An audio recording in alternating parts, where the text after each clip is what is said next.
तो हेलो दोस्तों, welcome to lawyer academy India. Myself advocate Karan Maurya. और आज हम लोग देखने वाले हैं, आरबीआई ने एक रूल लागू किया है जो 25,000 रुपए सबको देगा मुआवजा।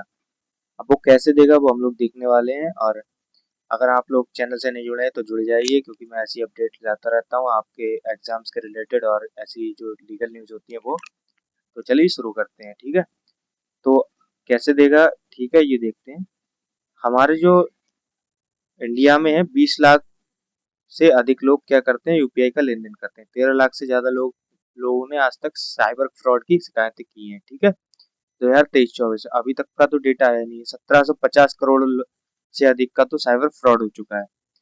तो उस चीज को टैकल करने के लिए, रोकने के लिए जो हमारे आरबीआई ने उन्होंने क्या किया है, इस चीज के बारे में ही हम लोग आज देखेंगे। डिजिटल फ्रॉड के प्रकार क्या क्या होते हैं पहले ये देखेंगे। फिशिंग और लिंक, जैसे कि फर्जी वेबसाइट वगैरह बनाना, फर्जी केवाईसी की अपडेट देना और उसका डाटा लेना किसी भी कस्टमर का, ओटीपी और यूपीआई पिन की धोखाधड़ी हो गई, क्यूआर कोड का स्कैम हो गया, रिमोट एक्सेस हो गया और डिजिटल अरेस्ट या फिर स्कैम हो गया। जो पुलिस वाले बनकर वो जो अरेस्ट वगैरह करते हैं, डिजिटल अरेस्ट वीडियो कॉल पर, वो जो स्कैम है वो भी इसी में आता है।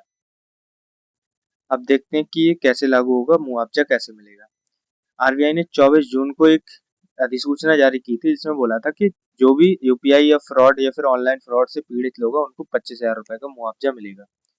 ये नियम हमारा 2027 से लागू होगा। पहले ये नियम जो है था 1 जुलाई से लागू होने वाला था, लेकिन उन्होंने जो है अब 1 जनवरी 2027 से लागू करने का जो है निर्णय लिया है।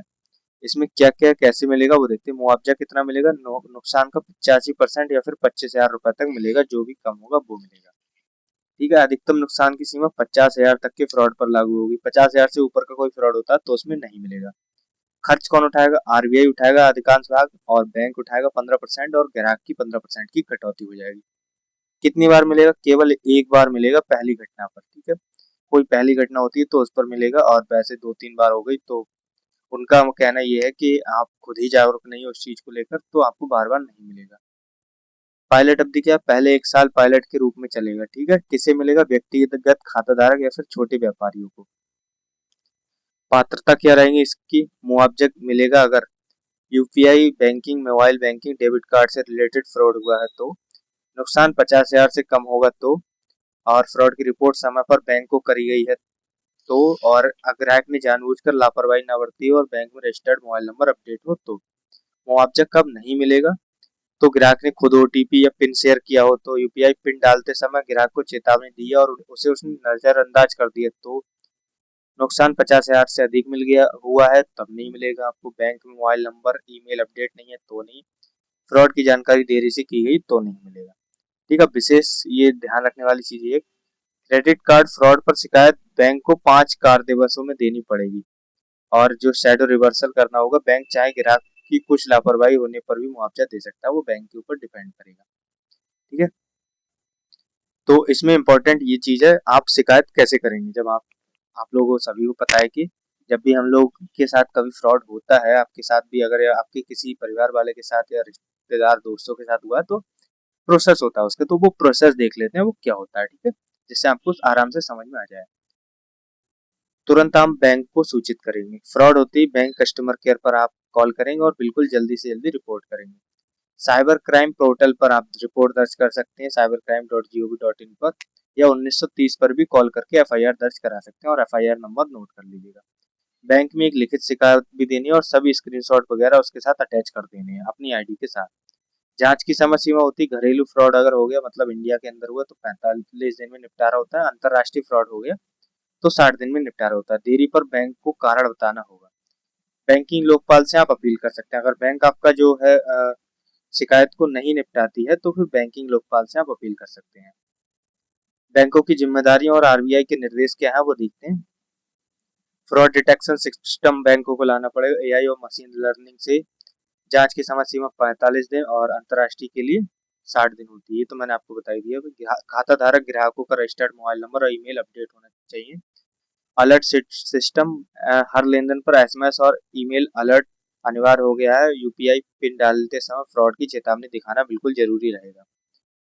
फिर क्रेडिट कार्ड सुरक्षा, ये हमारे इतना मतलब का है नहीं। मुआवजे का 15% भुगतान ग्राहक के पास से होगा और 15% जो है बैंक जिस बैंक में खाता है ग्राहक का वो देगी। साइबर फ्रॉड से बचना कैसे है ये बहुत जरूरी है, आप लोग इसको बिल्कुल ध्यान ध्यान से देखिए कैसे बचते हैं, जब बचना है। ओटीपी या पिन पासवर्ड किसी को बिल्कुल नहीं बताना, अनजान लिंक पर क्लिक नहीं करना, किसी ने आपको भेज दिया, मान लो आपको किसी ने भेज दिया कि प्रधानमंत्री मोदी 499 का रिचार्ज दे रहे हैं, फिर 2 महीने का रिचार्ज दे रहे हैं, क्लिक करो, अपना आप डाटा भर देते हैं, तो वो बिल्कुल गलत है, बिल्कुल नहीं भरना है आपको, बल्कि जो भेज रहा है उसको ही ब्लॉक कर दीजिए, क्योंकि ये ऐसे भेजना यही यही गलत है, और आपको भी पता है कोई फ्री में आपको रिचार्ज नहीं दे रहा है, तो फालतू में आप मत फंसिए ऐसी चीजों में। फर्जी कस्टमर केयर बनकर कोई कॉल करे उसका नहीं उठाना है, उसको कोई डिटेल नहीं देनी है।